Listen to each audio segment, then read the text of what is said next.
National Weather Service in Lubbock, Texas has issued a severe thunderstorm warning for eastern Lubbock County in northwestern Texas until 4:45 p.m.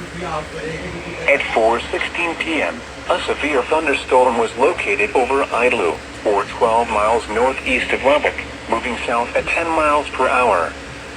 At 4:02 p.m., the Lubbock airport measured a wind gust to 58 miles per hour with this storm. Hazard, 60 miles per hour wind gusts.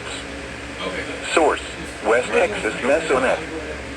Impact, expects damage to roofs, siding, and trees. Locations impacted include Lubbock, Idlew, Ransom Canyon, Lubbock International Airport, and Buffalo Springs. For your protection, move to an interior room on the lowest floor of a building.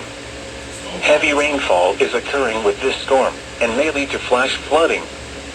Do not drive your vehicle through flooded roadways.